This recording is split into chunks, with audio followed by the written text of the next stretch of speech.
In this review, I am going to be reviewing Destiny 2, which is a follow-on game to the first Destiny game, whereas in this game it starts off with the last city on Earth under attack by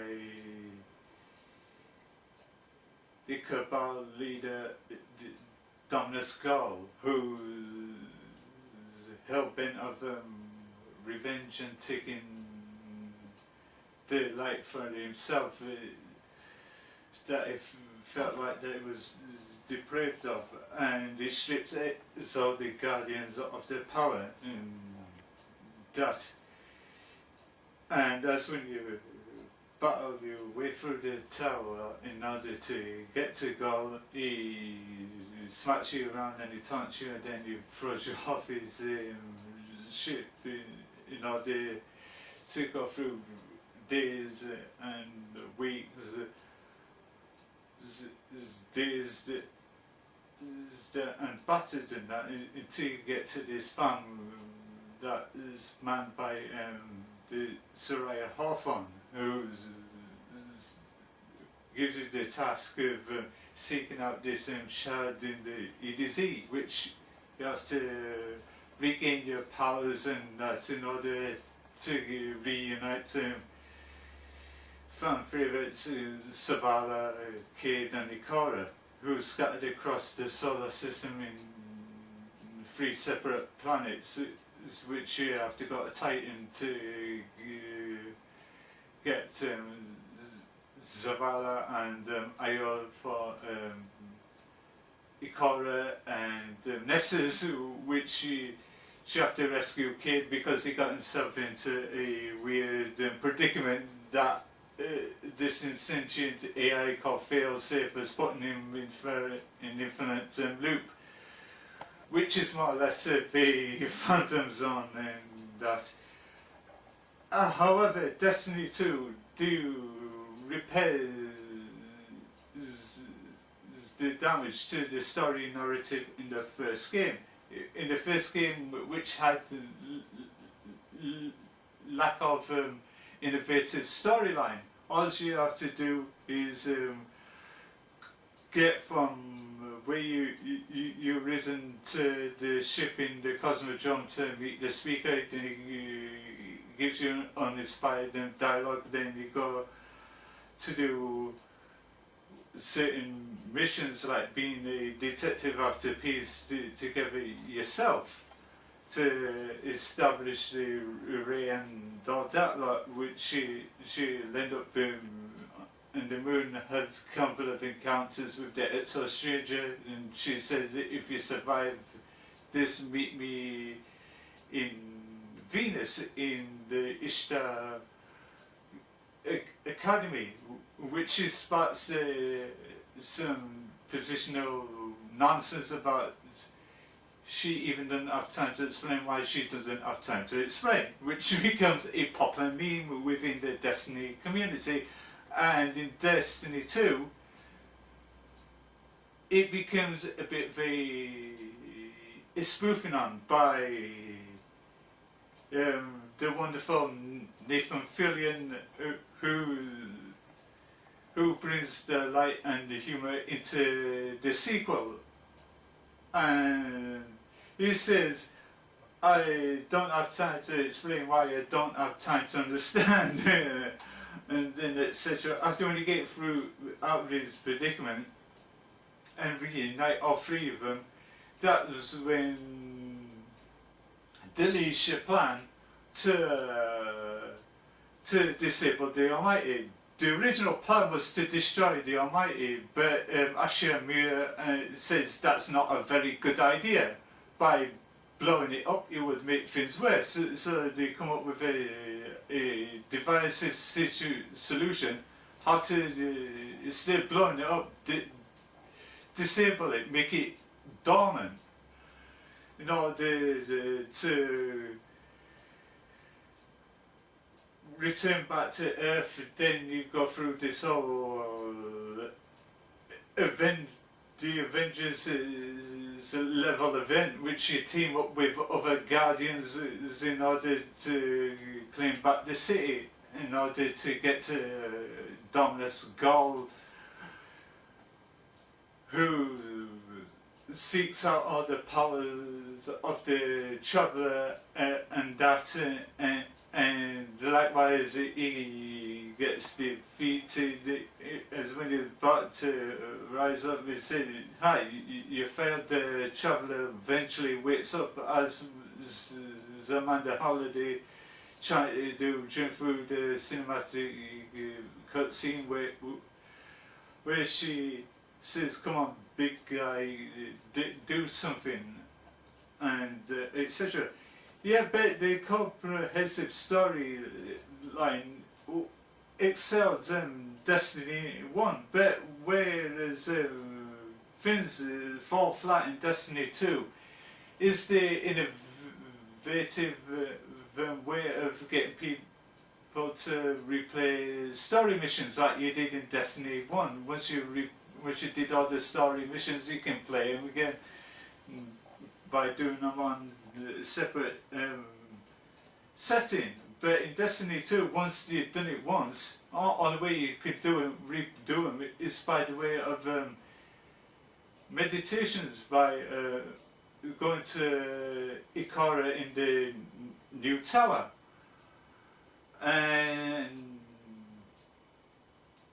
there's only 3 of them you could do a week, and all the other things you got to do is these flashpoint events, which is she's designated to a planet in the solar system via public events and that, and do things to gain reputation for Vanguard, and soon the factions that comes in the game, and towards your clan. Each member of the clan contributes to the reward system. Each contribution, every member of the clan seek rewards to it, which was a great idea, but for other activities there's going to be guided games which after when you go through the beta stage, which can choose whether to join the clan or team up your existing clanmates to do things like nightfalls and raids and that. But the hard mode versions you have to rely on LFG and etc. But the whole criticism that is it's not good for the game is the idea the mod system, which you can increase the modding power levels, then you actually power level stands. That's why it fell short, and that can harm your chances of getting better, higher power loot and etc., which is a misstep in the wrong direction, and it can be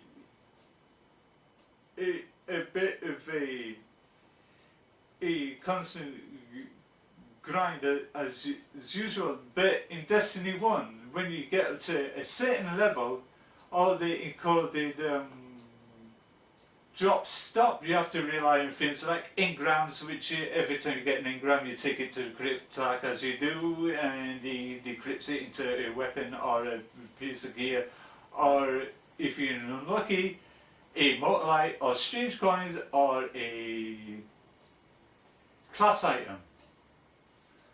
But in the Destiny 2, all the armor pieces and weapon drops are all encoded, so you don't have to go to the cryptarch except the exotic and luminescent engrams and all that lot, which you have to rely on RNG, which you have to go Zer in the tower and then Tyrakan from the Riservine in the farm to rely on good old RNG luck. But what wins me over in Destiny 2 is the vast plane levels like the EDZ, Nessus, IO. Those are great. They have vast amounts of play arenas, including there's a area in Titan which is a monolithic place which you do various activities like the striker and missions and the adventures. It's like the Siren Song and that, which is a huge monolithic place, and it's beautiful to look at. And that's but sadly,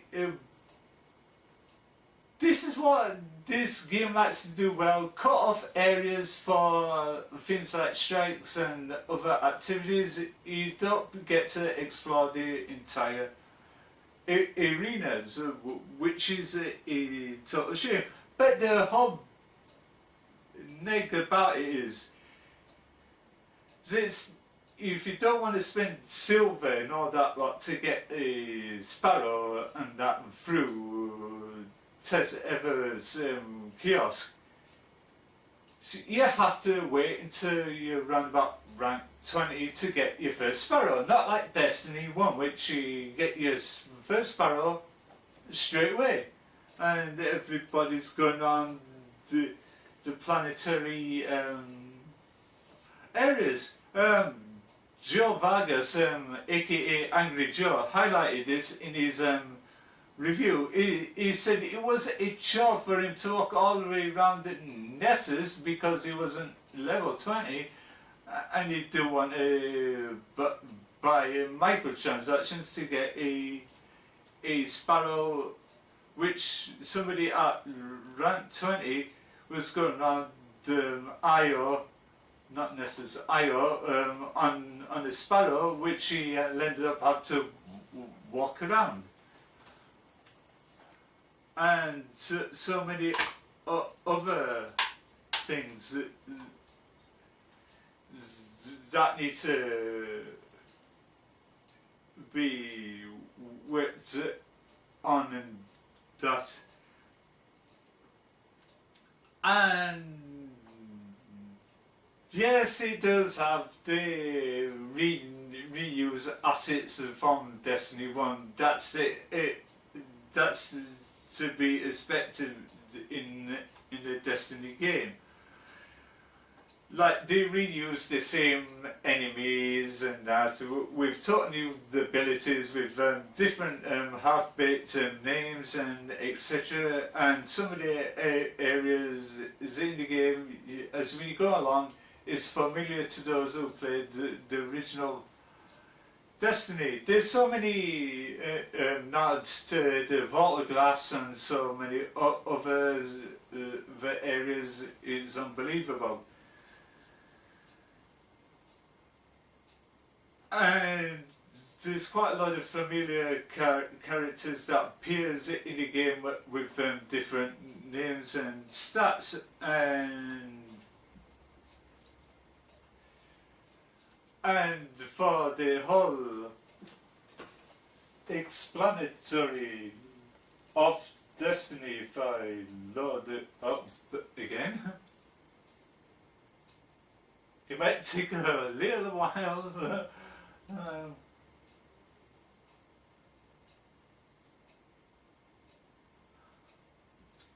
But the whole other neg about Destiny 2, it suffers the same problem with it does with Destiny 1, which it has connection server errors, and that people every now and again have to be booted back into orbit, say due to an activity you've been redirected, and it gives you an error saying we're unable to connect servers due to this error. Go to the bungie.net/help for details. That suffers the same comprehensiveness as Destiny 1. And Destiny 2 has only been out for 3 weeks or so.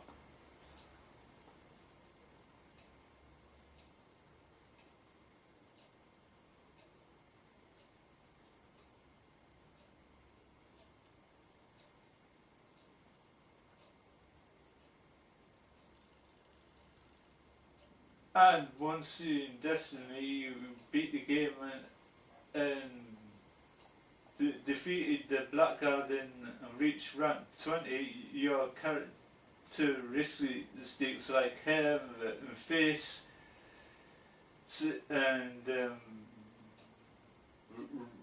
race and gender only moves to the game.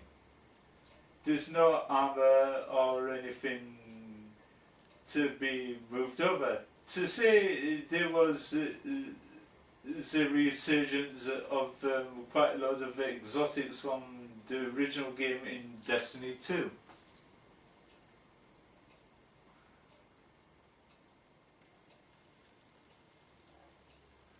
But the whole greatness about Destiny 2 this time round, instead of having to hop back into orbit to change your the directory and that, what you do is, if you board a certain area, you tap the pressure pad. For PlayStation or for Xbox is totally different. The similar map layout is vaguely similar, but done different. There's Vanguard strikes like which is a playlist of Destiny 2 strikes, and the Nightfall, which is the Exodus Crash, and the guided game beta, which all drops rare and legendary gear. Likewise with quick play and competitive, I think that's for Trials of the Nine or whatever. These are new destinations, which is the Nessus. We have to free Cade, Io, which is a sacred place for Ikora, which she goes and collects forts and that. And the new Pacific of Archaeology, the Titan, which is an ocean moon of Saturn dotted by the floating ruins of the Golden Age cities, which you have to go speak to Zavala and Sloan. That's also been accompanied by Amanda Holiday. And whilst you're in the Titan, you can spot a glimpse of the old dreadnought from the distance. The Traveller, which you unlock after when you beat the game, and there's another centralized hub which is called the Farm. The Farm did debut for a couple of hours during through the beta, which people that pre-ordered the beta get to go around and exploring the farm for over an hour. But some people like MesaSean, who's a fantastic YouTuber, he says him and his team was in for around about 2 hours. So, and that's the outskirts of the EDZ, and they quickly go to it when it loads up.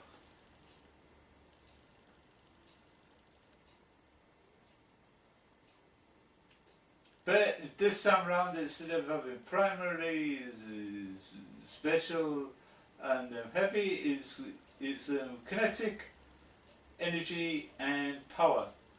And your light level has been replaced by power level, and you got a clan set up for contributions, and that if you're not in the clan, you get an invite to join the clan or whatever, and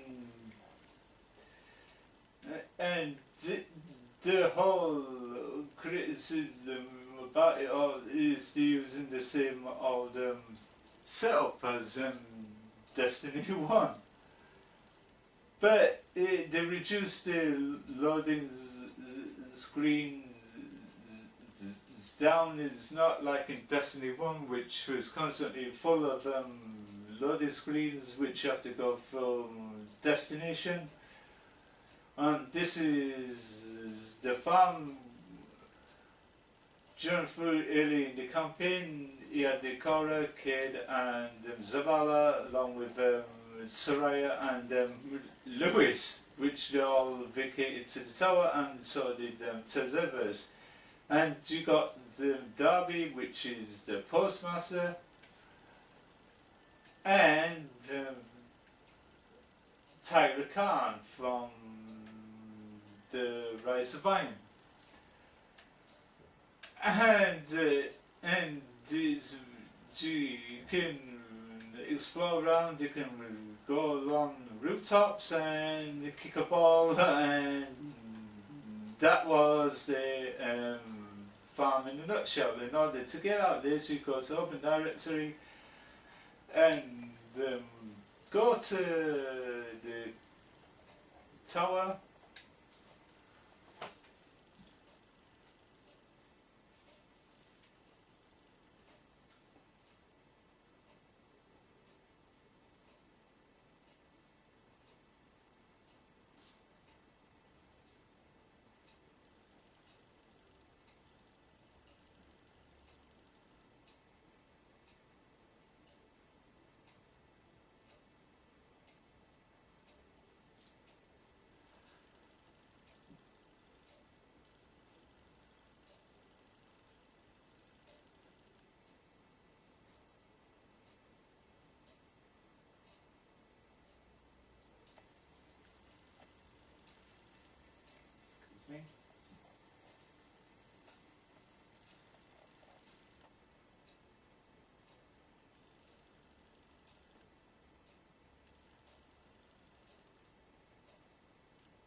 This is a new tower.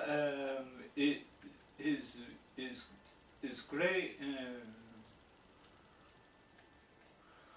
Pretty much the areas to explore. Like Kid is now by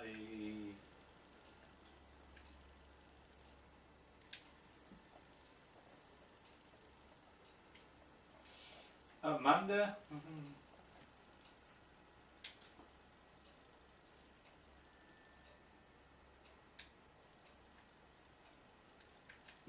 The future was gonna make me a present next week. It's gonna be here, which are gonna call it the Men in Black homage.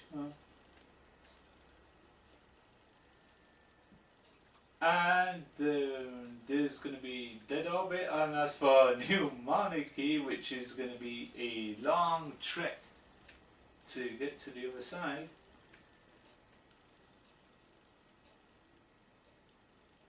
But with the tower, I don't think there's no real fast travel.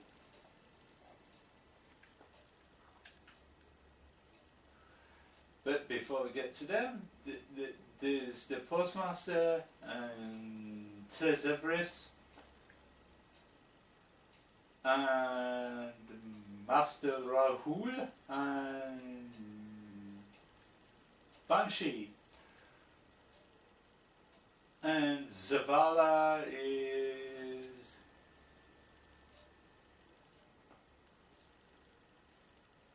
there.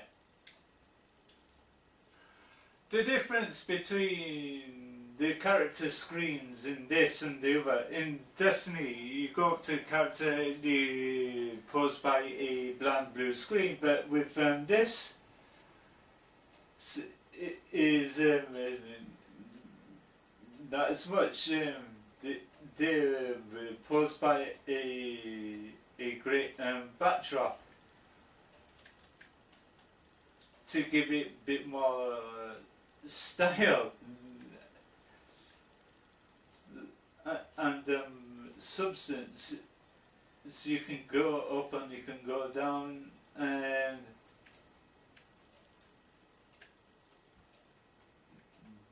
there's the Bizarre, there's the Sweeperbot doing his daily sweeping, and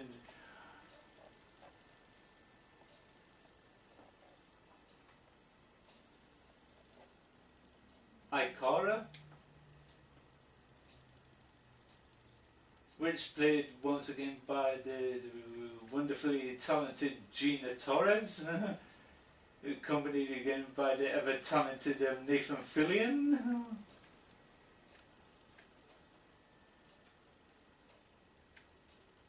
Soraya Hawthorne. And there's a couple of other new vendors on Titan. It's Sloan. On Io is Asher Muir, and on Nessus it's Failsafe, which is a HAL knockoff AI from the space Odyssey. And this is where the new monarchy is going to be next Tuesday. And once you complete the raid, the sweeper bot becomes a vendor.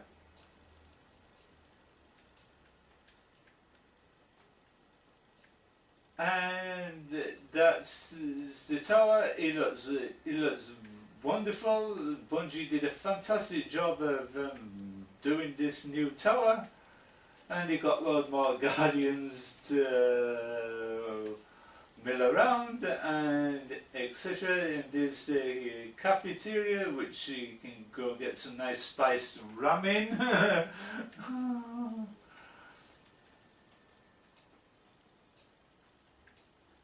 But texturally it looks great. It would have been a lot better if it was done in 60 frames per second and not 30 frames per second. And it's great. The gunplay is okay. The weapons look great. They don't look shallow versions of Destiny 1, and some of them are returned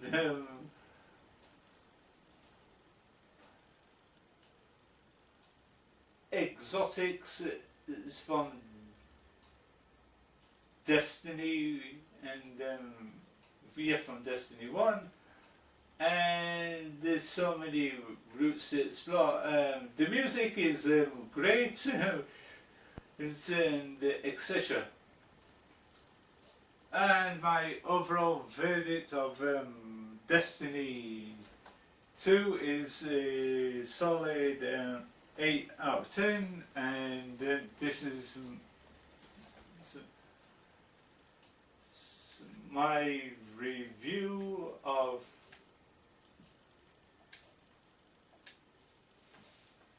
Destiny 2. This is me, Centrevez Vectra. Thank you for watching, and check out my upcoming daily streams of Destiny 2. The days and times is on my main page, and wherever you are in the world, thank you for watching. Don't forget to like and share with a friend, and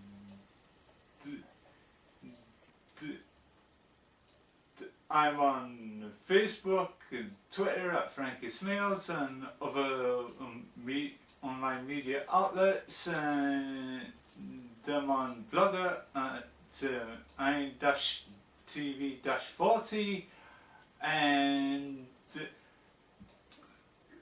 until then, don't forget to shape up and fly right, and fare thee well.